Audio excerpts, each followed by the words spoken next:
Good day, good day. Today, as I'm recording this second episode of Quaggling Sand, is 29 March 2021. Happy Monday. I have to admit right off the bat, as my, it probably doesn't suggest it, but my artwork for today's episode,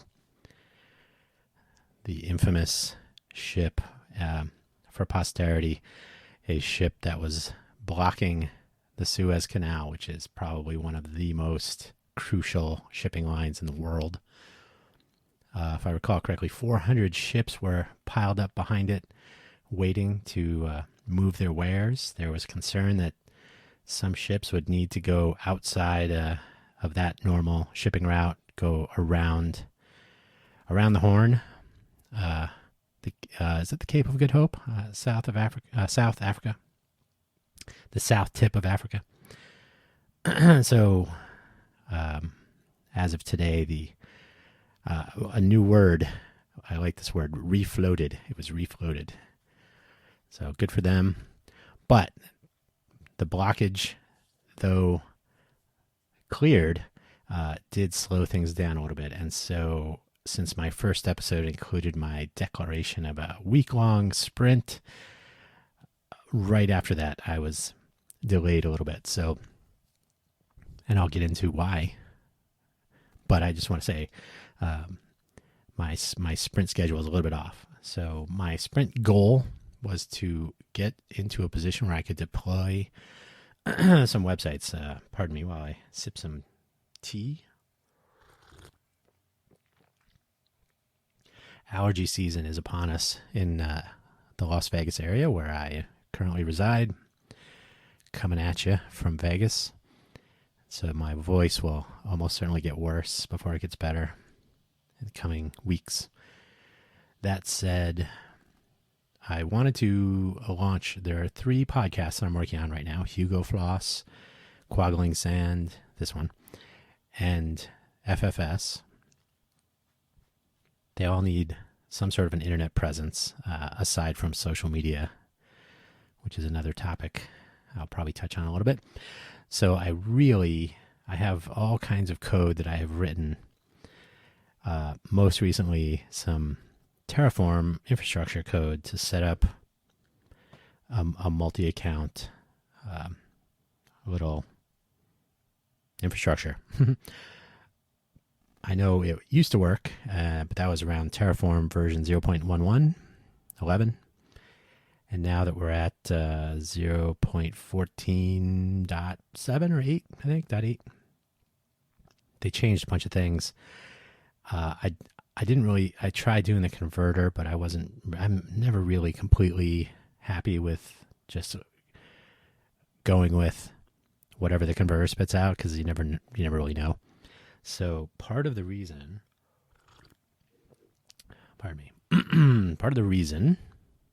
that I spent time on the infrastructure code and now have spent time revving it to the current version of Terraform manually is because, as a solopreneur, is a term you've probably heard by now, as a solo entrepreneur, I cannot guarantee the availability of additional resources to work on things.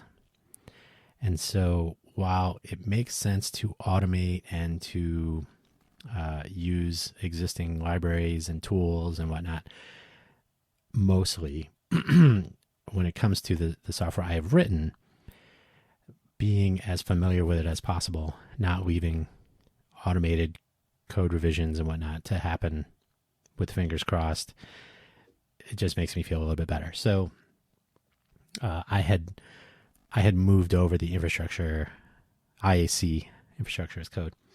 I moved over all my modules and my stuff, my tools to build. And somewhere in the process, I also moved, these are not the bad or blocker things, but I actually got a little bit tired of LastPass.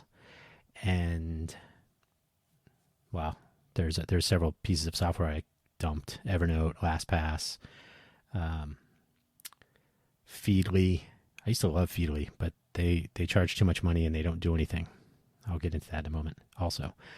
So I took Twitter and Facebook. I'm sorry, I never had Facebook application on my phone. I took Twitter and Instagram applications off my phone, so I just use them via mobile web browser or desktop web browser.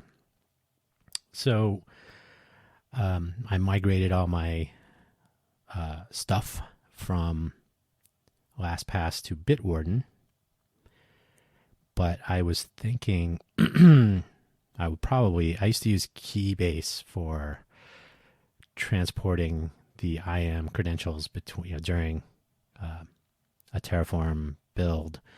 If I was creating IAM credentials, it would accept a Keybase key, or I think username, and then it would go get the key and it would encrypt and transport the IAM credentials back to me, and I would store them away. So very nice. Keybase is yet another tool that I don't really use anymore. That was not a pay tool to cancel, but I think they may have lost their way a little bit. I certainly see fewer updates from the Linux version of the Keybase tool set. So anyway, so I want to move to using Pass, the GNU, or the standard Unix password manager, as it's called. So Pass directories for each project checked into Git. Obviously, private repo. But so anyway, so all these little pieces, you work through those, and that's fine. So now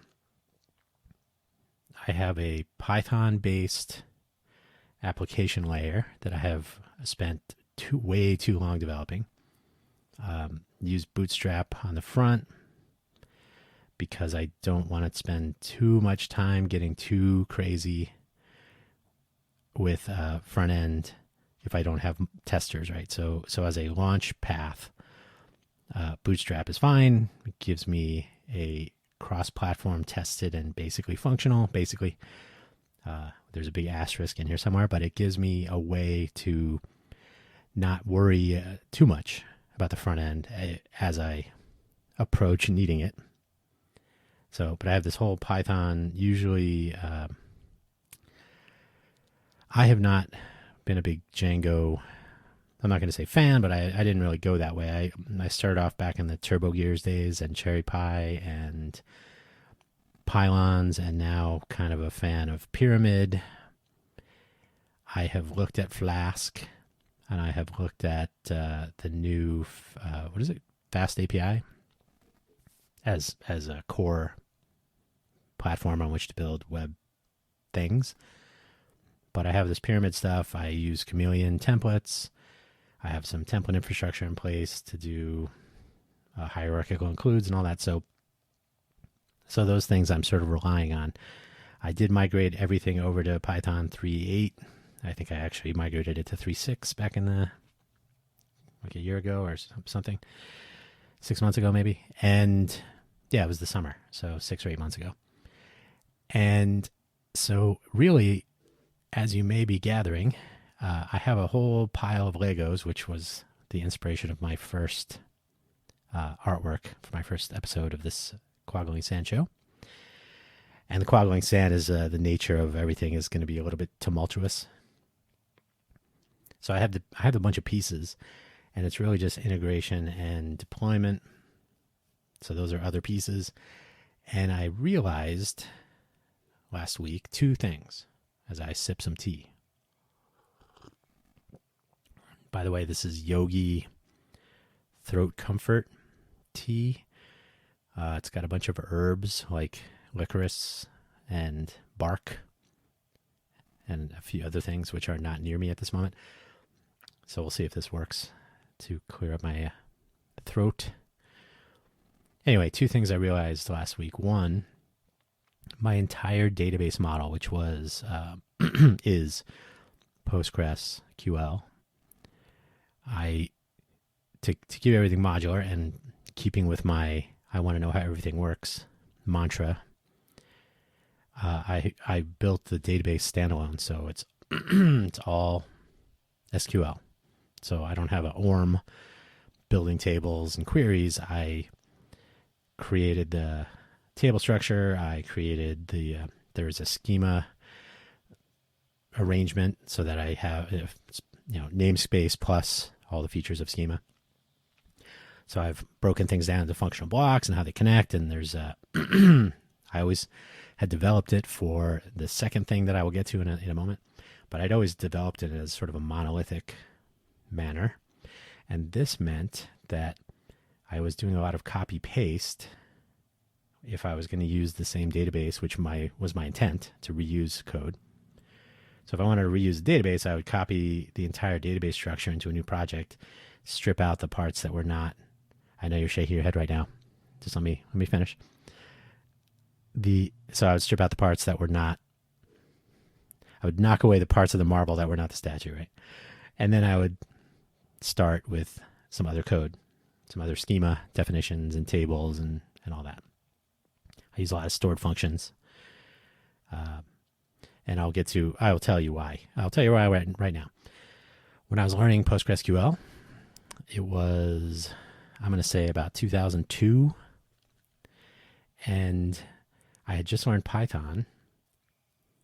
And I was like, I want to say it was Postgres 7.4, maybe, whatever that was. And a friend of mine from Apple days, a long time ago, had just gotten a job at a company that was using an Oracle database. And they had an Oracle guy, their database administrator, who apparently knew a little bit less than Jim did about how Oracle databases work. And there were several issues about that, the way the company was structured, and they all used one login as root on a Linux machine. It was somebody dropped the database one time, and it's a total nightmare. So for the sake of his sanity and my own edification, we both started learning SQL database stuff. And so he had access to Oracle database, and I had Postgres. So we started learning about stored procedures and stored functions and tables and views and all the Oracle-y features that were not so common in MySQL, which was dominating the world at that time, the LAMP stack. So, and here I am already not a fan of PHP, getting my Python love affair, I guess, started. So during our education and the process of learning about all this stuff, we both realized something interesting. One of the features of stored procedures or stored functions in Postgres, at least, I think this is true in Oracle, if you attempt an SQL injection attack, right? So if you have someone who is minimally skilled and is able to insert a semicolon and mess with a query and add some other SQL to the eventual query, if you're not careful in how you build the query and you send it off to the SQL server, you can end up returning a lot more than you thought in the results. So, and there's actually a really cool YouTube video. Somebody just does it manually. I mean, it's his own site that he hacks with SQL injections. So it's interesting to watch, and it's simpler than you'd imagine if you're not careful. So by coding access to the database as SQL functions, PGSQL functions, in fact, PGP SQL, PG/ not PGP SQL. So by coding function accessors or table accessors, I guess, you have database side type checking of the parameters, so you can't not nearly so easily pass an altered SQL injected query because the parameters are checked, right? So a combination of that and PsychoPG2, which also has its own protections against messing with parameters of calling functions and query building in general. So this to me seemed like a useful approach rather than just having any person, any client, software developer, or worse, someone hacking with SQL injection, have them just build their own queries. Well, that's just a recipe for disaster. So this provided a nice standardized way of, as Bjarne, if I'm saying his name correctly, Bjarne Strustrup says of object design, the role of a class object is to maintain the invariant. So make sure that things are being accessed, data is coming in and out in a useful way. That's you have some control over. So that's always been the theory. And in fact, when I eventually moved back to Silicon Valley and started working for Salon.com, the very left-leaning at the time, maybe not even as much. I worked there when Betsy Hambrecht was the CEO and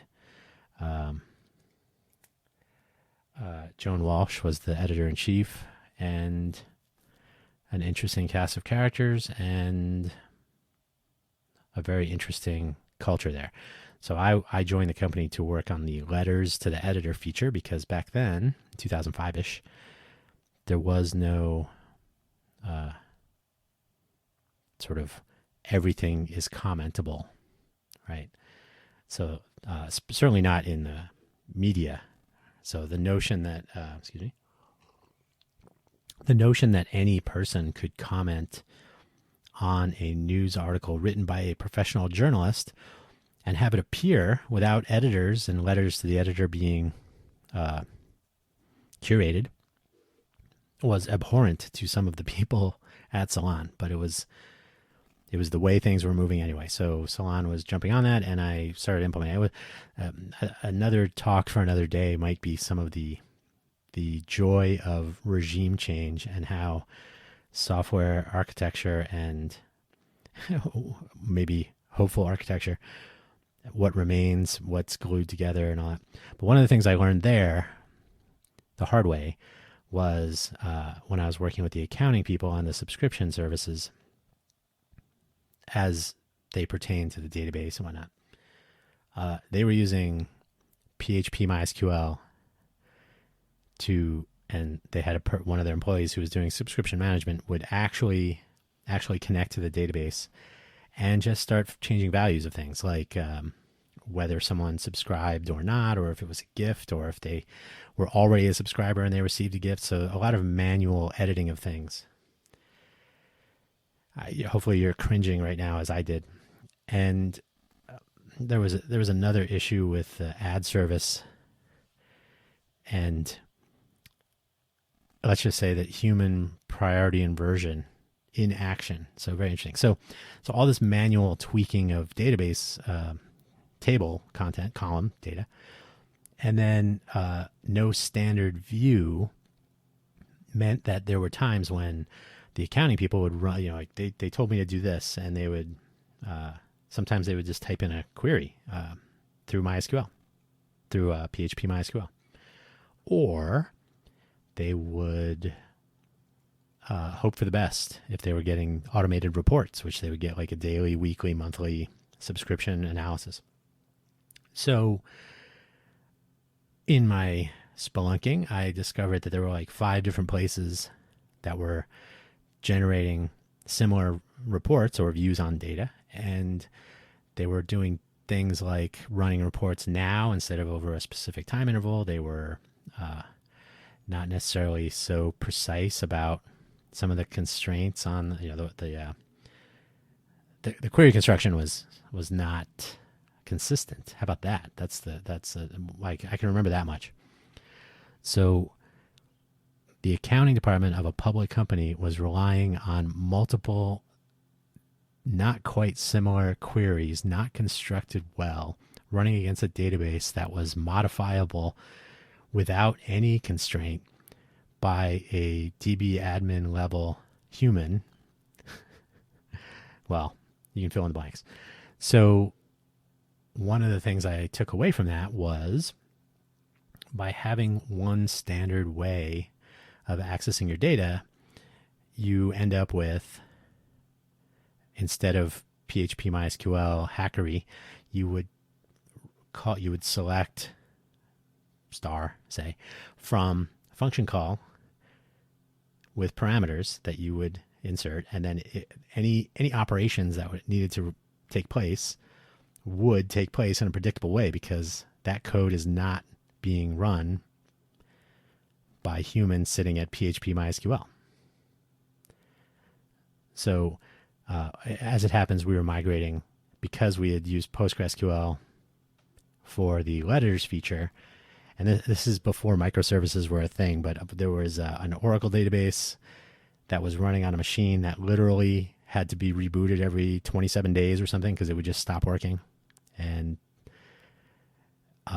different machines that were just communicating ad hoc, like, how do we know if this article's been published? I'll just hit a URL with a query parameter that said, so we were totally hacking things together. It was quite ugly, and it was PHP on top of Postgres, so not ideal, but it is what it is. So the take home was designing your database. I guess there are two ways to go. Grossly speaking, you can allow your programmers the freedom to make as much spaghetti as they would like and hope for the best. And then when there's a change of guard and the regime is going in a different direction, you will do what we did at Salon and try to find the coffee-stained schema diagram of the Oracle database, which for some reason was difficult to reproduce otherwise. And you are left scratching your head sometimes, like, what happened?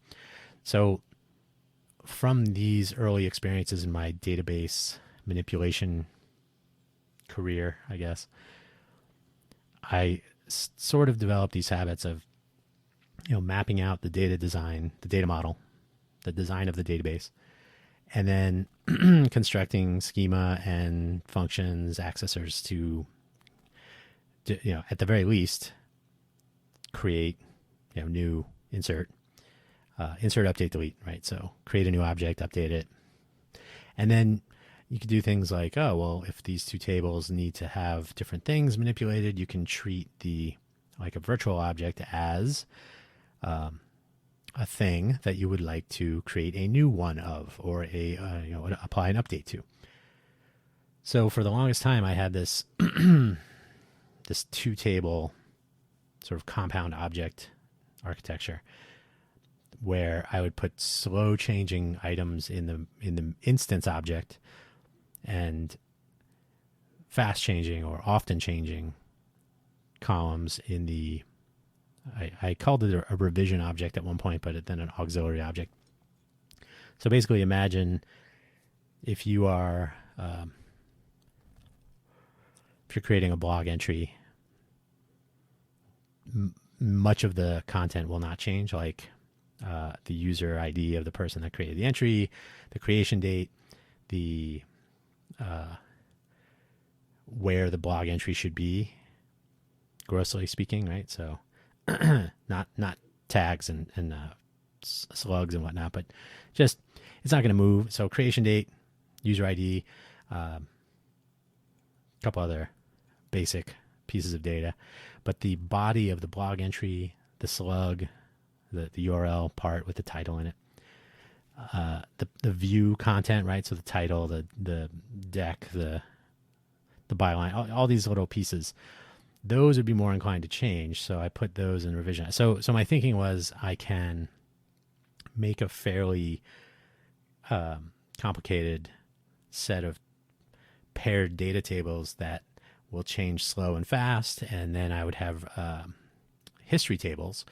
And so here we come into the either using triggers, or in my case, I just had the whole accessor function wrapped around maintaining the instance and the auxiliary, and taking care of storing deltas and things. So you could roll back.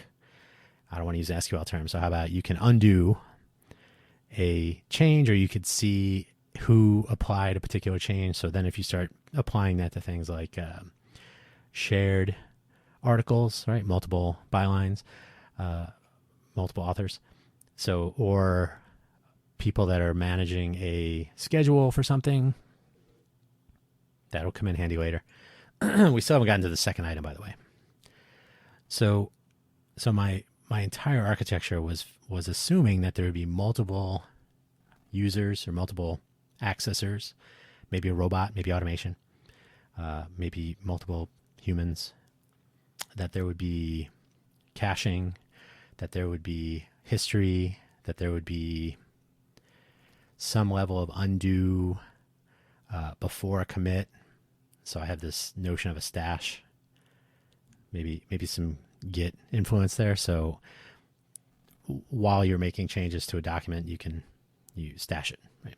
So anyway, it was getting a little bit complicated, and it occurred to me over time that monitoring what changed during a change was becoming a bit of a headache, and it was committing me too much to that structure I described with the slow and fast changing.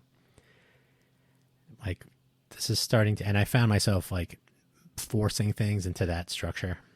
So then I had to start thinking, okay, I won't use this every time. I'll have different ways of doing things depending on the type of object that we're talking about.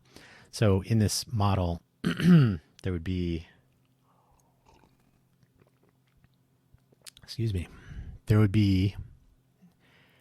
say user, right?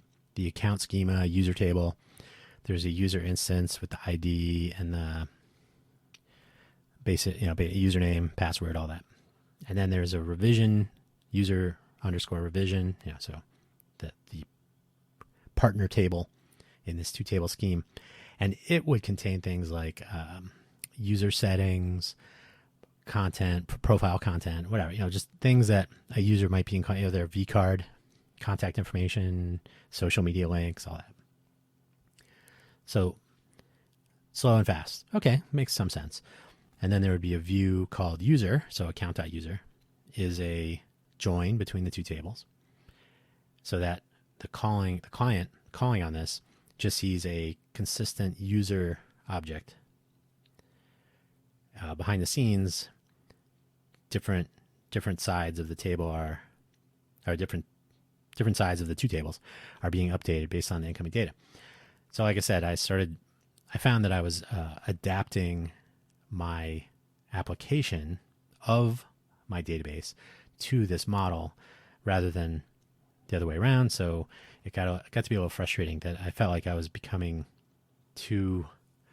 falling in love too much with my design, and the utility of it seemed to be dropping the more often I found myself saying, this is not exactly the way I should be doing this, I think, but I already have all this code written, the methodology, the whatever. So I have PGTAP code that I can run against the stuff. I have test cases in PyTest and all, so all this was convincing me that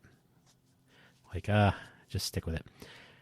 So about 2 weeks ago, so about a week before I commenced my sprint, I wanted to once and for all break away from this table doublet and loosen that up a little bit. So now what I end up with, using the same user example, the user table is small, the user instance.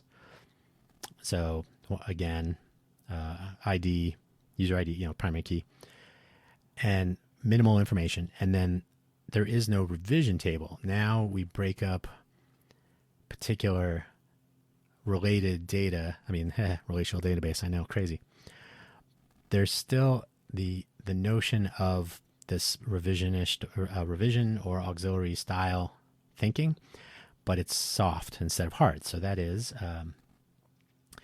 one of the things I was running into was I wanted to store user secrets, like obviously some sort of a password, maybe a URL, like Flickr does this, and I think Google Calendar, where if you want to access your quote secret picture that's not published, it's private, but you want to share it with somebody, or if you want to access a calendar, Or I think you can do this with RSS feeds too. So you're accessing an RSS feed with a secret URL. So that's not intended to be, depending on which of those I just described, not intended to be 100% secure. There's obviously there's some caveats once you enable this secret notion. But anyway, so I wanted to have a table of user secrets, but for what should be obvious reasons, you don't want your user password trickling back up to the client if you don't need it to, right? So part of the beauty of the stored function and stored procedure approach is if I want to check your password, I send the password in a stored function call to the database, and it will do the right things. I have it written in the code, so I don't have to recall it here, but you listening will either go, yes, I know what that means, or I don't want to know what that means. But yes, all the appropriate salting and hashing and comparisons and whatnot, and return yes or no, right? So, and capturing nonces and OTP secrets, right? So storing all these things. By the way, I did write TOTP and HOTP algorithm in PLPGSQL. Yeah, I think I actually said it that correctly that time. Not PGPSQL, PLPGSQL. Thank you. So I implemented the T and H OTP algorithms inside the database, so I can generate and check secrets.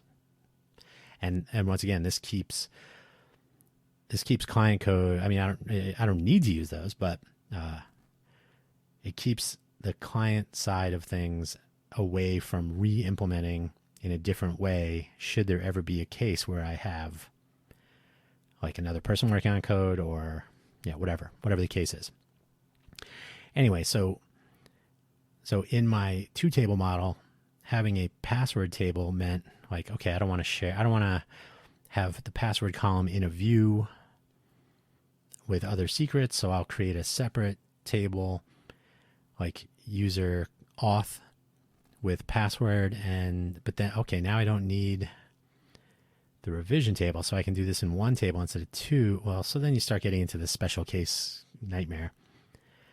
So now I can have a user secrets table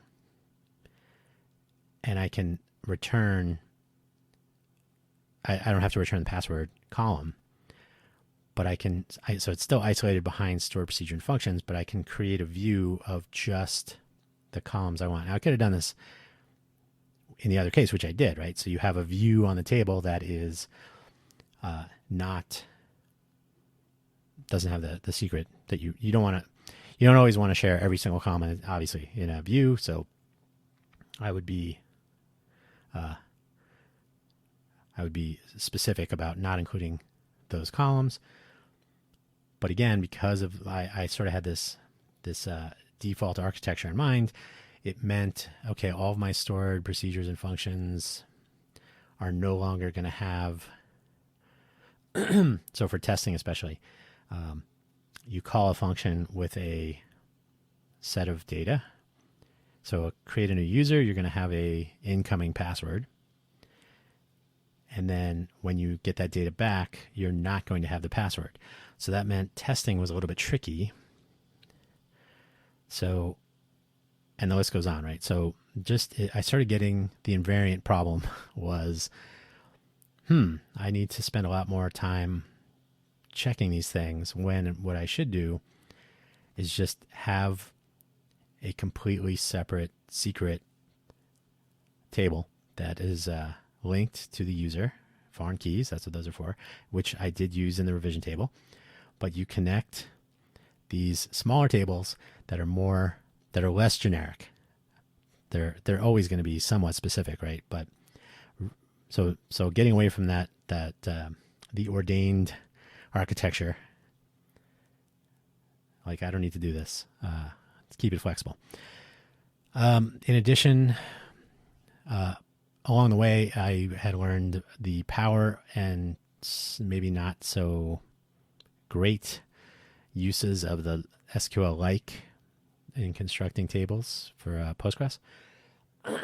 So I have a proto schema that has a bunch of, yes, I learned Newton script a long time ago. Proto and parent for the win. So if I create a very basic table structure for all objects, whether it's a quote revision table or not, right? Everything becomes an instance table.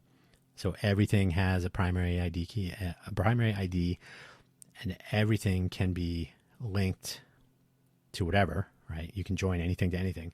So there's no pre-established pairings or more complicated, especially from the client side, right? I no longer treat a user object as this sort of rigidly defined thing. It's more, okay, I'd like to check the user instance joined against the secrets instance on the user ID, or anything else you can imagine, right? Profiles or OTP. So broke it up. So probably anybody who's done microservice stuff is like, well, duh, you were being far too monolithic. And I'll add to your frustrations by saying I even had enumeration, enum, database type, multiple types for things like user privileges and things like this. So this was a very long and winding road to get through step one of what was delaying me, because I spent most of the time during my sprint kind of digging and rolling the sleeves up and scooping away some of the stuff that I didn't want to keep. The second thing that happened, and probably the main drive, although not from a legitimate business practices standpoint, but certainly as a passion project or as a scientific curiosity, scientific, economic, psychological. I've always had I could say always. I'm from New Jersey, where mobile vendors, certainly in Manhattan, on the streets of New York, became popular since the late 1700s. So, 2012, formed an owners association in the Bay Area with food truck people. The food truck people I became friendly with and fascinated with because I was developing my first sort of mobile platform-based idea. I called it regular DB, which rolls off the tongue, inspired by IMDb. And it was, how do you connect with your regular customers if you work in a bar or restaurant? So this was pre-Facebook. This was pre-iPhone. The iPhone was just about to come out. So all the bartenders I knew had BlackBerries, and I had a BlackBerry. There was, at the time, nothing called jQuery Mobile, or if there was, it was version 1 or something. So the notion of building for mobile browsers was a roll of the dice, quite literally. So that's when I got started doing some stuff, which was, how do I create a thing that a bartender or let's say a bartender. So a bartender could use to engage with their customers. So I had these various anecdotes because where I lived, I befriended a lot of bartenders. So my family owned a bar restaurant when I was very young. So I may be predisposed to those affiliations, but I would watch customer engagement, things like, hey, what's your name? Customer walking out the door, probably won't remember. But the follow-up to that when he left was, I really need to get more regulars. This was a bartender working on a shift for a different bartender who was out on maternity leave. So this is another opportunity to engage more customers that she normally wouldn't have seen. So how do you do that? And there were no Facebook pages at the time. And I used to say, do you want to be Facebook friends with all of your regulars? And of course you don't. That was the easy answer. No way. So RegularDB was literally, I called it LinkedIn for the service industry, which was, here, take a picture of my phone, which would have a QR code and their profile picture, such that it fit on a BlackBerry. If you remember those screens, not very big. But here, take a picture. The QR code would be decodable on the smartphone. The picture and the contact information would be enough to manually figure out, where was I, where was I last night, or who was that bartender I wanted to tip, or who was the server, or who was the whatever. In my travels, I came across people, chefs and doormen and door people. Usually it was big dudes, but door people, so security staff, or even stage performers, comedians at open mics, whatnot. So I started encountering people that were generally interested in this notion of, like, I move around. I may not be at the same bar, restaurant, comedy club, nail salon. So I may be floating, or my shift might change, or I might have to be out for some reason. And I actually spoke to enough customers so that they were like, yeah, I would travel to the bar where everybody knows my name. So I said, well, what if your favorite bartender, say, ended up working tonight instead of the normal Tuesday night? And he's the person I was speaking to. I remember this quite clearly. He said, oh, I would go down there. Right. So I found this to be not 100% true, but certainly substantially true, that anyone who is a regular anywhere, well, you don't have to do a lot of math to figure that out. They're regular either because they love the physical location or they love the people that work there, and probably vice versa.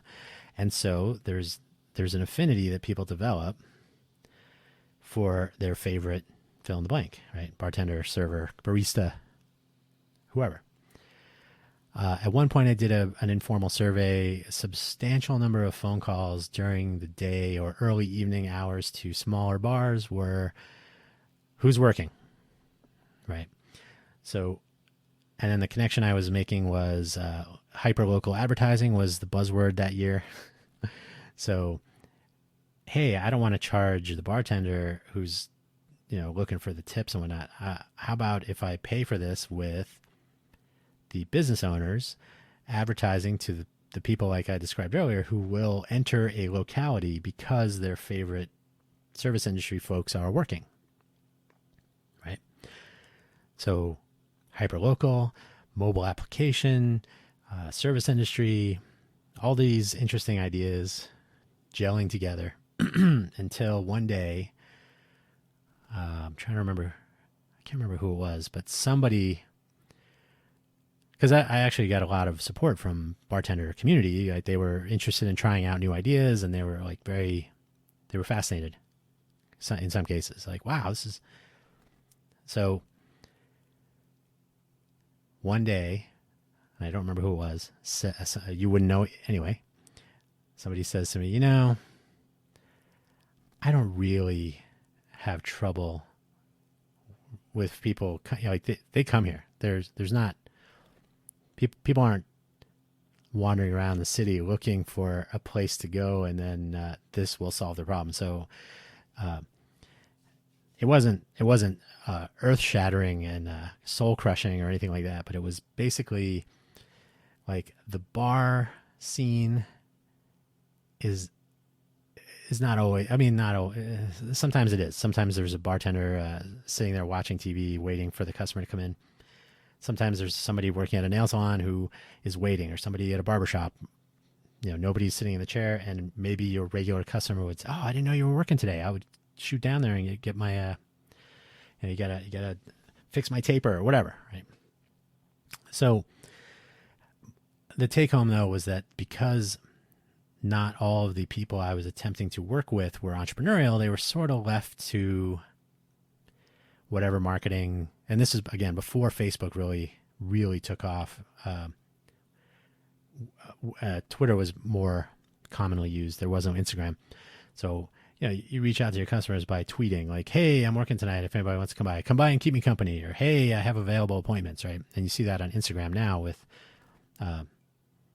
again, bartenders, hair, nails, barbers, anybody, hey, I'm working tonight, come by, or make an appointment, or we're having a special. Whatever the case is, that engagement exists. So the problem, though, early on was that did not exist, and so this was a purpose-built platform for that. So with all that preamble and the very rough piles of code that I was building back then, I went to my first food truck event, which was at Edgewood Eats in the Palo Alto area, right near the 101 freeway.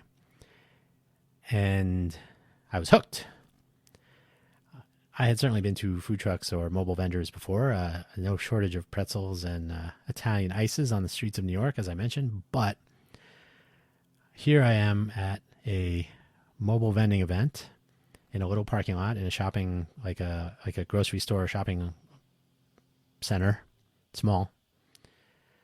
I have pictures somewhere from years gone. And at first I said I would never have known about this if it wasn't for the teller at my bank. And I cannot remember why she told me about this, but she said, oh yeah, my friends own a food truck called Big Shrimpin'. You should go check them out. They're at Edgewood Eats on whatever, Tuesday or Friday, or whatever the weekly rotation was. I said, oh, yeah, I've never been. I'll check it out. Well, like I said, totally hooked. Made connections there with the person who would be my owner counterpart when we formed the Owners Association, Kevin Wu. Through him, I met Robert Pei from Eat on Monday. So mobile and Eat on Monday. I did meet the Big Shrimpin' guys, and I think they're long out of business. But so anyway, I got to know a bunch of food trucks. So the take home here was, you're engaging your customers with Twitter. How the hell do they figure out where you are and when? And back at the time, there was Roaming Hunger and Food Trucks In, which are respectable platforms as far as what they accomplished, but they were written as catering tools. So their purpose was to make money by brokering catering gigs, right? So, user goes to Roaming Hunger or Food Trucks In, finds vendors that they want to work with, says, hey, I have an event coming up. Can you do the bookings and whatnot? And so the organizer role was filled by the Roaming Hunger or Food Trucks In people. And both of these are still around, both of those websites. So they've been around forever. 10 years, 12 years, 8 years, somewhere in there. So I said, I have this regular DB idea, shifts and locations and schedules, and maybe I'm there, maybe I'm not. Customers want to find you. You want to engage with your customers. Boy, this sounds a lot like what food trucks have to do too. But here I'm working with business owners, not employees. So not to diminish the role of employees in the service industry, that's what that is. But here it was somebody who was absolutely worried about the business bottom line, not the tip jar and individual customer engagements and whatnot, and not to diminish that either. But the take-home story is, as I would learn, food truck people are entrepreneurial, and they tend to try a lot of different ideas out because you got to figure out what works, right? So how do you find your customers, and how do they find you? So I started down the path of what would eventually be called Food Truck YP, which is the joining of the Y is the organizer, host, and customer, with the vendor in the middle, and P for plexus. So if you can think about that for a moment, the Food Truck YP, the Food Truck Y plexus, is the connecting of the organizer, who is trying to put a vendor in a spot, the host, which probably has the spot, and the customer, who ultimately powers this whole thing, with the vendor in the middle. So the difference between my approach and Roaming Hunger, Food Trucks In, and a whole host of applications and platforms out there today is I wanted to build a platform that the vendors could use, not a platform that I would use to take money from the vendors. Does that make sense? So the short version is anyone can be roaming hunger or food trucks in, or there have been so many since. So everybody has this idea, oh, I'll build an application for my phone and I will get all the food truck people to sign up. And then when people are looking for food trucks, they'll find them. And that's it. And there's no monetization strategy. So then they say, well, well, how about if you just pay me to subscribe to the service? And eventually you have to move into like a commission sales role. Like, oh, okay, if I find you business with my app, then I'll get 10% or whatever. And I will tell you, faithful listener, the mobile vending business, food trucks or the others, which I'll get to in a second, it's all about paying fees and percentages, and rev share is the word.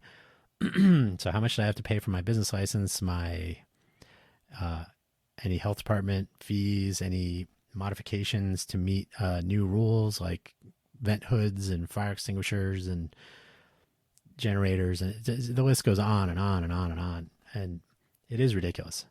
You have all of the risk of a restaurant with the additional expense of a transmission and tires, and all of the paperwork on top of all those things. So,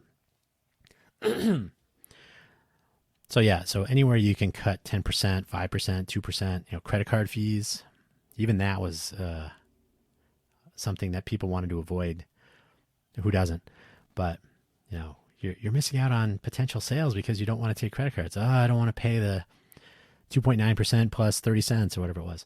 So I literally, when we had our owners association, I literally met with PayPal. They wanted to get into PayPal Mobile. The guy who was in charge of the entire program that was aimed at food trucks, I met with him at an espresso style coffee shop. Like, he was very Italian, and so was the coffee shop on the eBay property in San Jose area. San Jose. And we went out and we met up with Gabe on Tacos Mod Mex, who is still in business today. And Gabe gave him a tour of the food truck, and the guy was fascinated and loved it and was very excited to see how he could help out with getting mobile vendors to use the PayPal payment platform, all that stuff. So yeah, there's always how can we save money, make it easier. So the problem with everybody writing an app to help out is that they usually are the customer, or they've seen the world through the customer's eyes. And so they write an application to find food trucks. And I would always say this, what is the other side of the coin? What's the other problem you need to solve? And they would always say, I don't know. So another little tidbit, when you are a mobile vendor, you have to do business someplace. So in order to do business someplace, you almost always need to have permission if you're on private property, or you have to comply with whatever mess of regulation there is on public streets, on public properties like parks, or anywhere. Could be a parking lot at a courthouse, or in a park, or maybe it's federal property. If anybody in the San Francisco area remembers, why am I totally spacing on the name? The Fort Mason event. It was on federal property, so you didn't have to have the same credentials, like the business permits and all that stuff. So the problem, though, is that when you write an application to help customers find food trucks, you're not helping the food truck person find business or a place to conduct business. As well, what is often left on the table is the best way to do business for any mobile vendor is to not to be relying on people finding you. It's on prearranged, pre-booked, or sort of flat rate, right? The way you maximize your profit is how many customers are going to come there. And if anyone is a mobile vendor in the tent business, tents and booths and you do the carnival or fair or night market circuit or farmers markets, so somewhat similar. You kind of hope that there's a crowd and that you become a regular so that people know you can kind of count on a certain customer volume. Food trucks at say the First Friday event here in Vegas, they ended up getting the highest fees applied to them because everybody figured, oh, you're making the most money and you have the highest customer volume, because who doesn't come here for food trucks? And that's another argument for another time. But anyway, connecting mobile vendors, food trucks, or other mobile vendors with hosts and organizers so that they have a place to conduct business, and then connecting the customer with that vendor at that time was the challenge as I saw it. So I began developing this stuff, and as one of my favorite vendors at the time, House of Siam, if you prefer, the co-owner, the husband, said to me one day when they happened to be parked right near where I lived in Sunnyvale, California. I walked over, hey, how's it going? What's the what's the popular item today and whatnot? And so we were talking while I was eating, and I was describing all of these things that, by the way, it's much shorter because they already know what I'm saying, right? Like, the thing? Yeah, we know. We have that problem. Yeah.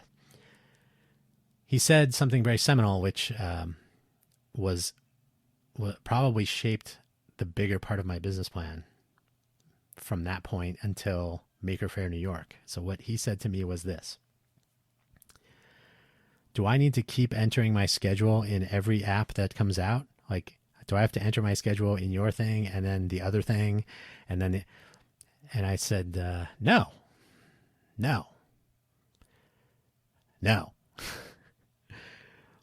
So why would I not publish schedules in standard ways, right? Why not publish your schedule as an ICS feed, as an RSS feed, as a, automatically tweet now, Facebook content and, sharing and everything. So the take home from that discussion, I don't remember the date, but I remember that discussion very specifically. Matty Diesel, professional golf player, semi-professional perhaps, but expert golf player. I don't know about being professional, but he said that to me, and it totally changed the way I viewed how this could be used. And this was before This was before Twitter cards. This was before Facebook graph, social graph, all that. But I said, yeah, well, I should be able to email, RSS feed, ICS, all these ways of sharing data. This platform should not be about people coming to my website or my mobile platform. It should be about them coming to you, right? You are my customer. So if I have a subscription model and you pay me some flat rate, I should enable as many tools as possible to have people find you. And I'll even go one further. Anyone who wants to build a customer-centric, customer experience, mobile website, or hey, what about bloggers? What about food review, event, free paper, news reporter users? How many times have you read about a food truck event or a night market or a farmer's market or a First Friday or there's countless variations on that theme. Who's going to be there?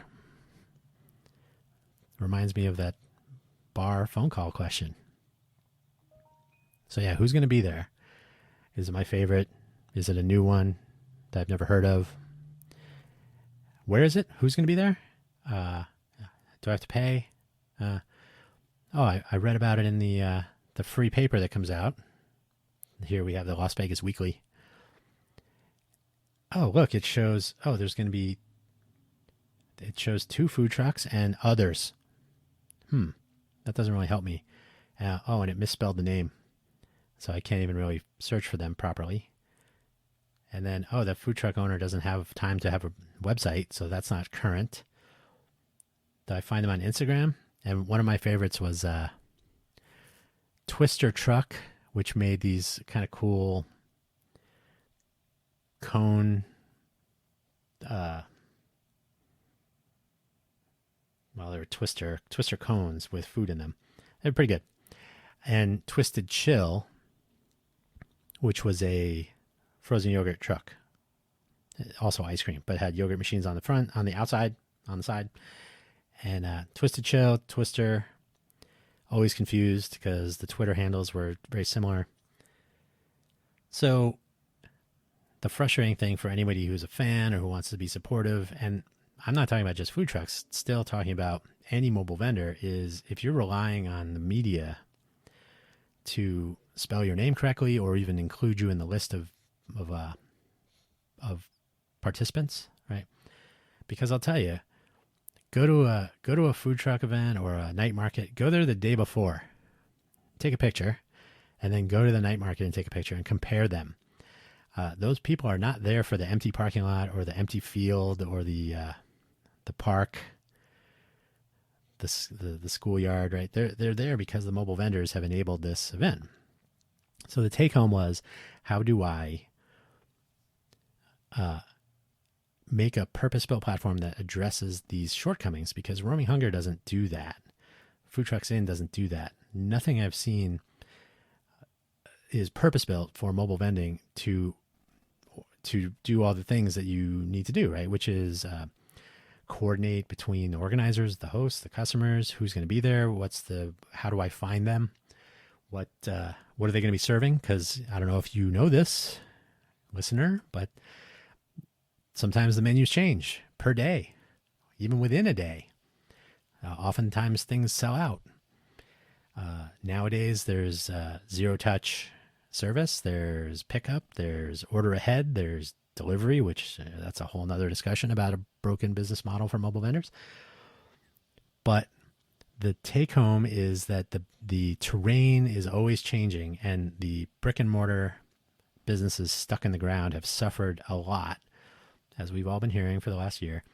So how do mobile vendors re-engage in an environment where they were never really liked before? They're viewed as competition that doesn't pay their fair share, taxes, whatnot. So how do we make all this work? So I attempted to form an owners association in the Bay Area. We did that, had a house fire, stepped away from that while I was dealing with being homeless. A couple days of homelessness, but total chaos. Moved to Las Vegas, had this pile of code that I had written. Didn't really have anybody to do anything with here because I was sort of recovering from what is a completely chaotic life change, of course. Got a job with Intel, started traveling around the world.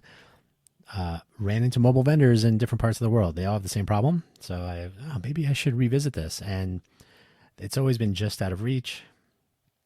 So when I took my Intel layoff, which I've mentioned in the first show, which I will mention again, there's a whole bunch of things on my CV that we can talk about. I became friendly with mobile vendors here. I can speak knowledgeably about the mobile vending business. So farmers markets, night markets, which there are very few of here. First Friday, I started saying, hey, this fee is crazy. How come you're not doing more business away from the brick and mortars? There are 2 million people, and you're clamoring for access to 5,000 to 8,000 of them on First Friday, and you're paying $400 for the privilege of a small, crowded, huge crowd, right? You don't even get access to all those people. So I ran into the founder of what is today the WTF, Where's the Food Truck mobile application. And it is Roaming Hunger, slightly less useful, slightly less well-established, and massively less impressive, if I may. It's a minimally usable thing. Someday I'll get into specifics about why it's not great. But the founder has been plugging away at making this sort of, well, it's all that's out there thing.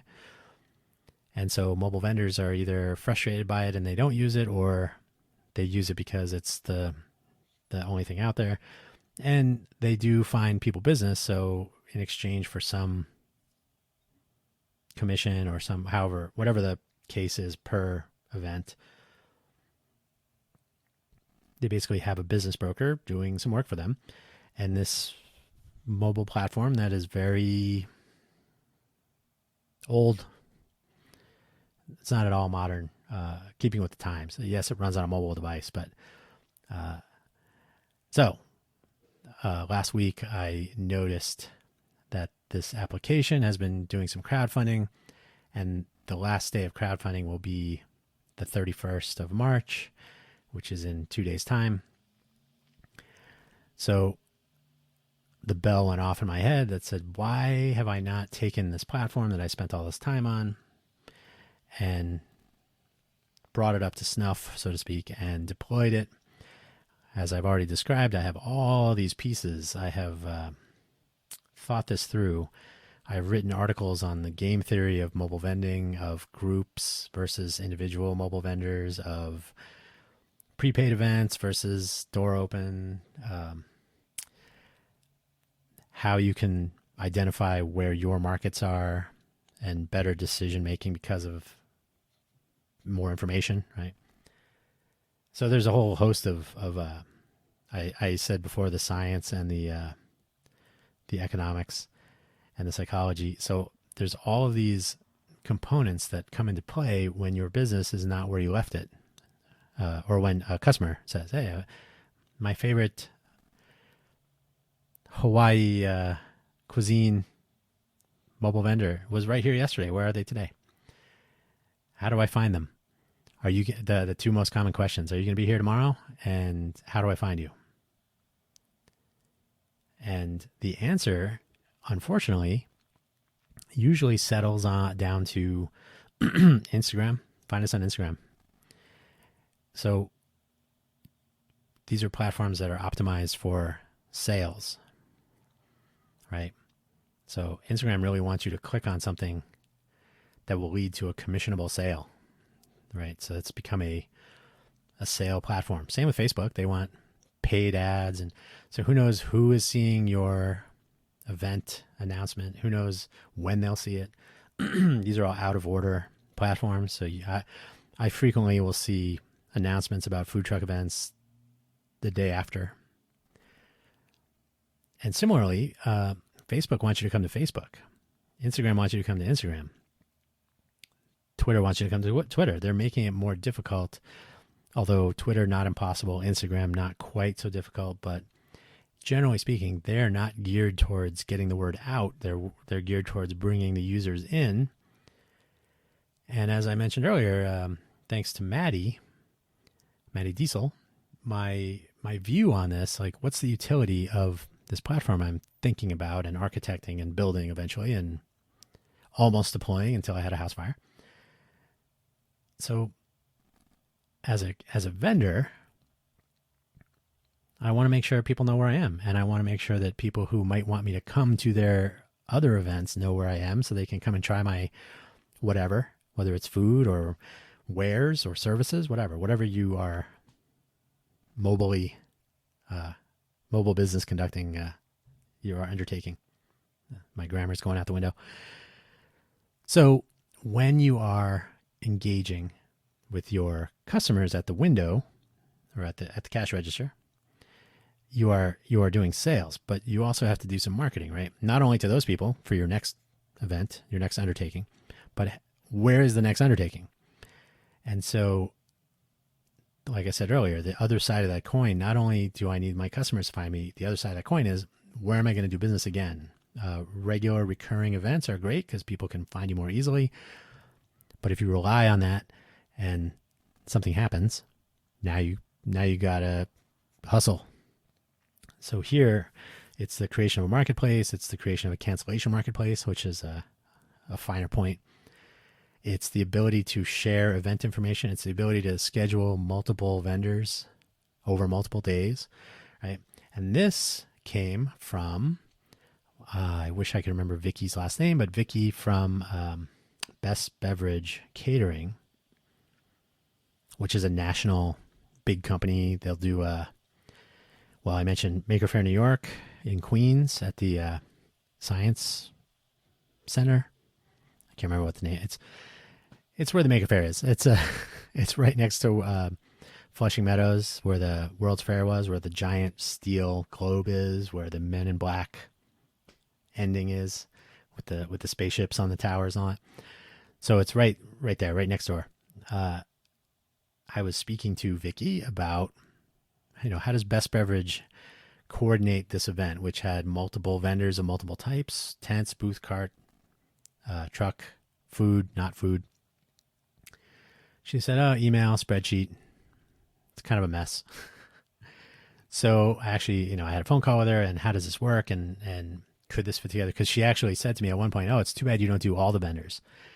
And much like my discussion with Maddie, the take home was, there's no reason I couldn't, really. I mean, not to say that all the businesses are the same, but the operational parts, I'm in a different spot. I need to book. I need to have an agreement in place. I need to market. I need, somebody needs to have a picture of my business. I need to tell people what I have available on that day. And then little incidents like, I was at the San Jose Taco Festival of Innovation, the first one back in, when was that? I want to say it was 10 years ago. I want to say it was like 2010, 2011. My friend, the food truck nerd, was unable to attend, so I went. I interviewed the person running it, Ryan Sebastian from Movable Feast, and so we had this conversation about the event. But the thing I noticed before I had the conversation with him at the end was there was a competition, so the menus were secret, and my friend Veggie Truckin', Laura, and I went and ran into her and her eventual husband. I don't think they were married at the time. No, they were not. So we were walking around, and she said another seminal thing to me. She said, all of my favorite vegetarian dishes are not available today because the competition is about turning your signature dish into a taco. And so people are only serving like one or two variations of tacos. None of them are vegetarian because their vegetarian population, the demographics that they serve, well, first of all, they had no idea what to expect because this is the first one, but there's no connection with the customer pool about who's vegetarian or, hey, here's what our menu is going to be today. So big open loop, no feedback, no way of not only planning and adjusting the plan, but even learning from the error, getting a little control system engineering in there. So without the feedback loop, without the error signal, without knowing what you didn't know and knowing how you got it wrong, what are you supposed to do about fixing it? So that unleashed another idea, which I will get to next time. But the two items that have led to my sprint stalling, my cramp in my side, one was the code rewrite, if you will, the like, oh, I should really fix this once and for all, make it work right. And then two, oh, this person who I think is doing a disservice to a community that I like, whether it's the local owners that I engage with now and then, or the owners around the world who I think should be better served by the software tools available. The whole notion that was driving the development of this passion project was to make better tools, if for no other reason than to see if my theories would work, right? That's kind of pure engineering, right? Will this work? So yeah, the second item was, oh yeah, deploying websites for podcasts is interesting, maybe even crucial. But if I there's going to be a point where I should just give up And I hate the thought of giving up on what I think is a good idea. So there you go. So the websites are not up because that's step one. Get websites up. Delayed by internal code rehashing old designs into new ones. The website, there's a 5-website scheme. There's a core hub for the application data, and it would host there's a whole bunch of features that I will hold back until we get this going. But it's basically keeping in mind that the mobile vendor is the customer, so it's completely customer business development oriented. So what other piece of technology could I integrate that would be helpful to the cause? And if you imagine that the cost of adding a new feature when it's a passion project is not really the same as hiring a developer to implement, like, hey, I need an ICS service, or I need what did I used to use? Now I guess it's Mapbox, but I think what is there's a whole JavaScript library for rendering maps. And by the way, if you're a really nerdy listener and you want to know how far down the rabbit hole I went in the early days, Google Maps, the mobile application that was on everybody's phone, probably still is, not in the same form. Google Maps in 2012 timeframe, you could search for a URL that pointed to an XML file that contained KML data, keyhole markup language, which is used for maps. Google bought Keyhole because of it.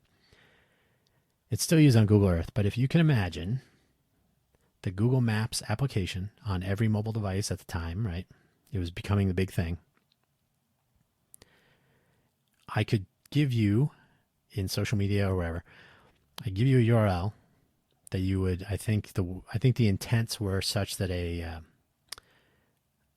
KML file type would be opened by, I think that worked correctly. It would be opened by Maps, right? But either way, the coolness was I could give you an XML file with all of the mobile vendors, food trucks at the time, where they were, when, all the place mark data that you can have in the KML file. You could just send it to people. So here's where all the vendors are today. You don't have to download anything and install anything. You just have to open up this file. Now you can sort of do something with the My Maps feature, and Google Earth still supports KML.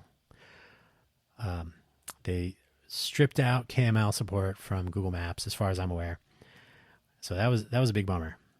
But it was so cool to demo this KML feature. Every marker was the logo of the vendor and all. So all this cool stuff. And then to add even more gasoline on the fire of coolness, if that's a word, that's not even an idea. If you hacked the Street View panorama, you could insert your own markers and pictures. And so in, I don't think this was in Google Maps, but certainly in a JavaScript map view, I could add in not only a marker where the food truck was supposed to be specifically, because going by address doesn't work, and that's another discussion for another time, but here's exactly where the vendor is. Oh, and by the way, and this was a really good demo, Street View. Hey, I'm driving past you. I'm going to turn the head of the dude in the Street View, whatever vehicle. And there's a picture of your food truck floating in the parking lot exactly where you are right now. Yeah, it's a 2D picture in a Street View panorama. But the take home was like, oh my God, this is exactly where I am. This is not, I am somewhere in this giant parking lot behind the building or around the, no, I am exactly where the picture and the map says I am.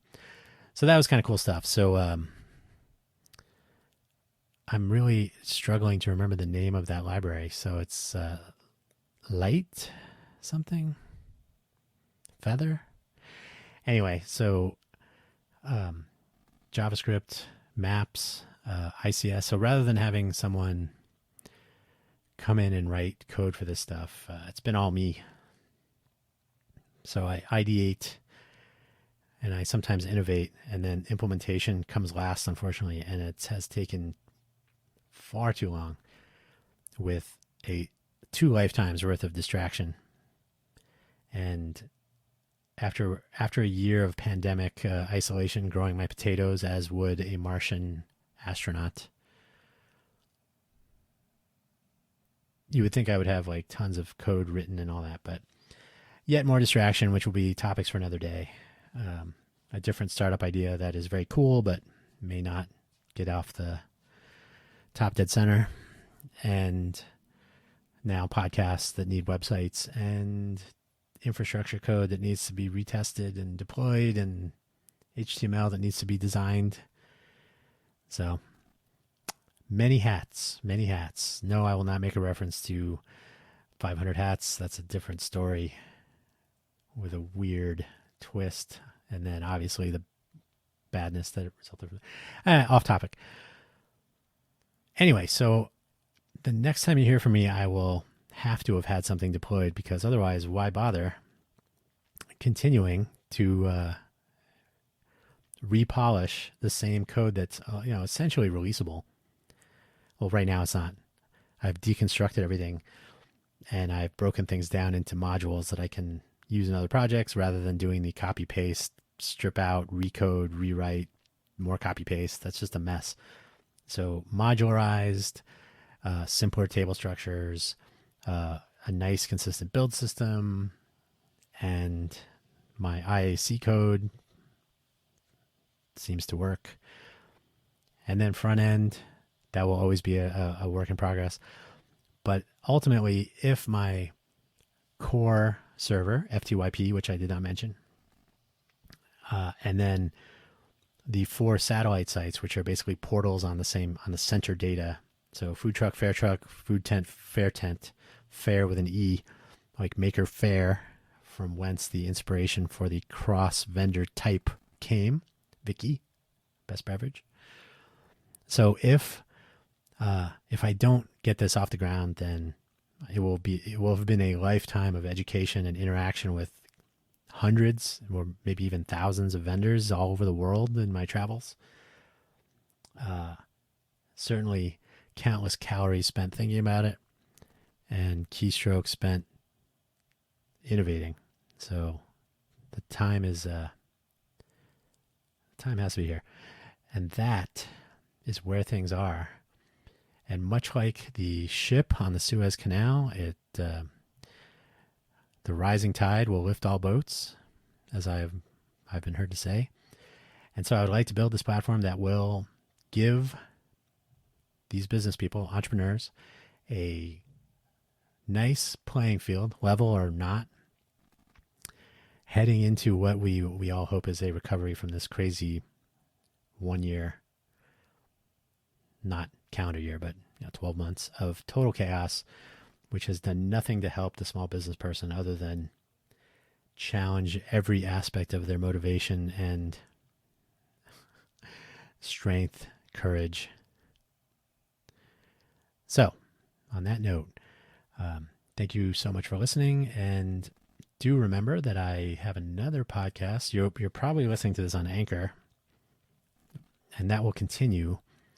I will eventually host the original on a main website with an RSS feed, and ideally a feed based on the schema.org media stream type.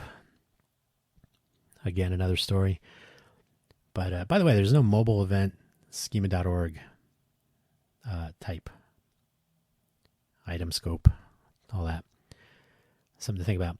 Anyway, so hugofloss.co website will come soon. Hugo Floss, HUGOFLOSS, in the Anchor directory. And then Quaggling Sand, you have found that. You're listening to it right now. You're the one. And then the other one is FFS Talk, because FFS is too common and probably nobody knows what that means. If you're Irish, you do. Quaggling Sand is about a less structured ramble, maybe not as long as this one has been usually. But, let me end on... Hugo Floss is a podcast I do with my mom. She's been a podcaster more recently for 3-4 years. I was a podcaster long ago in Sunnyvale. But anyway, so we have a weekly chat about random stuff. This Quaggling Sand channel is about random stuff. FFS is about topic arcs and what works, what doesn't, trying to do something about it. So I try to structure that more around ideas and challenges, and they will hopefully not be episodic, so multiple ongoing conversations. Not always great when I'm the only one talking, so I actually tried out today, so today's the 29th, I tried out the new, what do they call it, Telegram's feature, they call it a chat room on steroids, I think is what they said. It's essentially throwing it down in front of the Clubhouse ridiculousness with a completely functional platform that runs. I have it running. I have the desktop client and the web client running on my Linux machine. I have it on my Android device.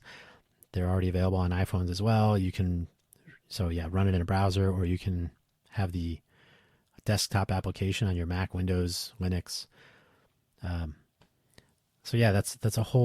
That's one giant leap above where Clubhouse is. And then recently they opened it up to the masses. You can create a public channel and have drop-in audio chats.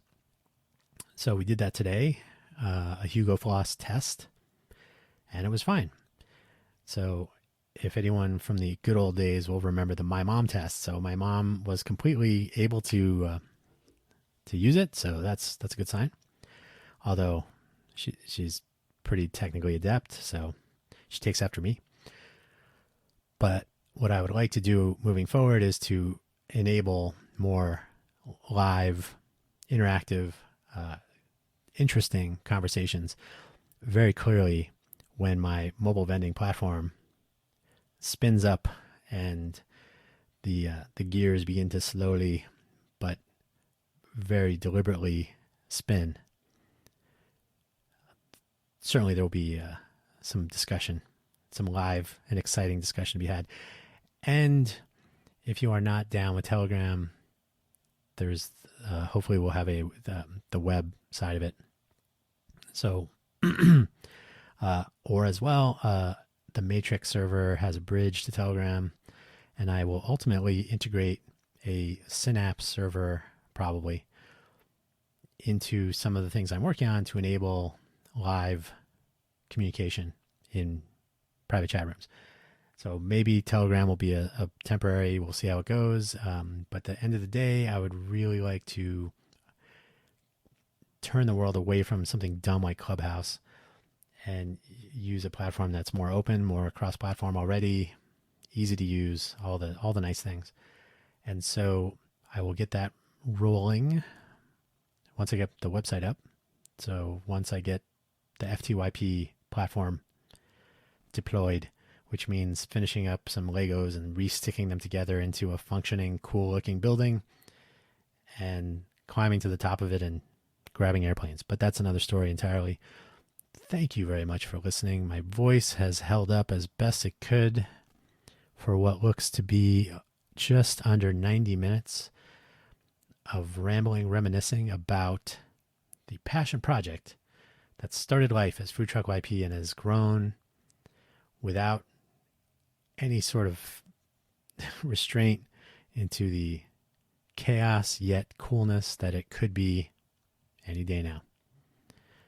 Until next time, thank you so much.